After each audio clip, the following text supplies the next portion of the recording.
अस्सलाम वालेकुम जी। पाकिस्तान में कुछ लोग माइक और कैमरा लेकर तो लोगों को लूट रहे हैं और बाकायदा से ये एक पूरा ग्रोह है जो ख़ुद को साफ़ी कहते हैं और ख़ुद को सहाफ़त से मुंसलिक कहते हैं। मुख्तलिफ जो होते हैं, जो प्रेस क्लब होते हैं, तो उनसे मुंसलिक कहते हैं। आजकल आपको पता है कि कार्ड भी बड़ा आसानी से बन जाता है और किसी भी प्रेस क्लब से मेंबरशिप भी हासिल की जा सकती है।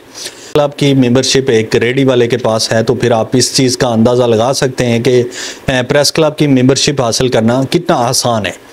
तो ये एक ग्रोह है जो सरगर्म हुआ है और बहुत सारे लोगों को लूट रहा है। तो मैं आपको होशियार करना चाहता हूं कि ये ग्रोह करता क्या है कि आपकी पहले खुफिया वीडियो बना लेता है।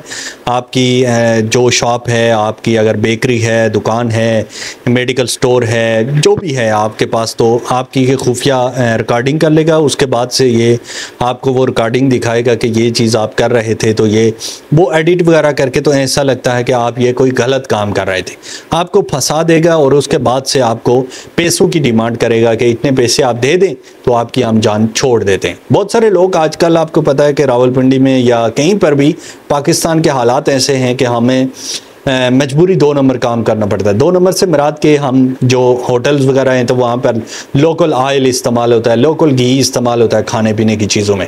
और उस दूसरी साइड पे अगर तंदूर वगैरह देखे जाएं तो वहाँ पर लोकल आटा इस्तेमाल होता है। इसी तरह से दुकानें देखी जाएँ तो वहाँ पर लोकल पापड़ वगैरह, इस तरह ये सारी चीज़ें सेल होती हैं। और ये जो अथॉरिटी होती है, जो फूड अथॉरिटी होती है, जो पाकिस्तान की जो गवर्नमेंट है, तो उसको ये कानून है कि अगर कोई लोकल चीज़ इस्तेमाल कर रहा है तो उसके खिलाफ मतलब कानूनी कार्रवाई की जा सकती है।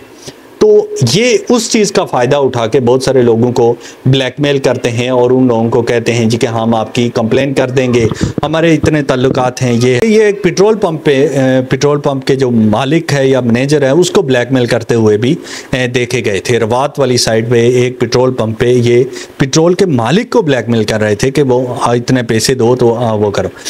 खैर वो कोई समझदार था तो उसने कॉल शाल की और प्रेस क्लब के जो उनके पास मेंबरशिप कार्ड था तो उससे पता किया तो उन्होंने कहा जी कि हमारा ऐसा कोई बंदा मेंबर नहीं है। तो उसके बाद से वो खैर पकड़े गए थे। लेकिन ये एक ग्रोह नहीं है, मुख्तलिफ ग्रोह हैं जो आपके इस तरह से आपको लूट रहे। तो आपसे गुजारिश है कि आप जिसके पास भी माइक और कैमरा हो तो आप उसको साफ़ी समझना शुरू कर देते हैं और आप उससे डरना शुरू कर देते हैं। तो खुदारा ऐसे लोगों से ना डरा करें और हर किसी को आप साफ़ी भी ना समझें। जिसके पास माइक आ गया, ये माइक को इतना महंगा नहीं मिलता है, कैमरा इतना महंगा नहीं है कि आसानी से आजकल मिल जाते हैं, हर चीज़ मिल जाती है। और अगर आपको थोड़ा बहुत बोलना आता है तो आप बोल भी अच्छा सकते हैं और किसी को भी आप ब्लैकमेल कर सकते हैं। इस फील्ड में आया हूँ तो मैंने बहुत सारी चीज़ें देखी हैं और मैं बहुत सारी चीज़ बता भी नहीं सकता हूँ कि लोग बहुत ज़्यादा ना साफ़ियों को सर पे चढ़ा देते हैं। मैं साफ बात कहूँ तो बहुत ज़्यादा लोग कहते हैं जी वो जी ये हो जाएगा, जी वो हो जाएगा, और चुप करके पैसे आपकी जेब में डाल देंगे। जैसे मौलवी हजरात हैं तो वो उनके जेब में चुप करके लोग पैसे डाल देते हैं।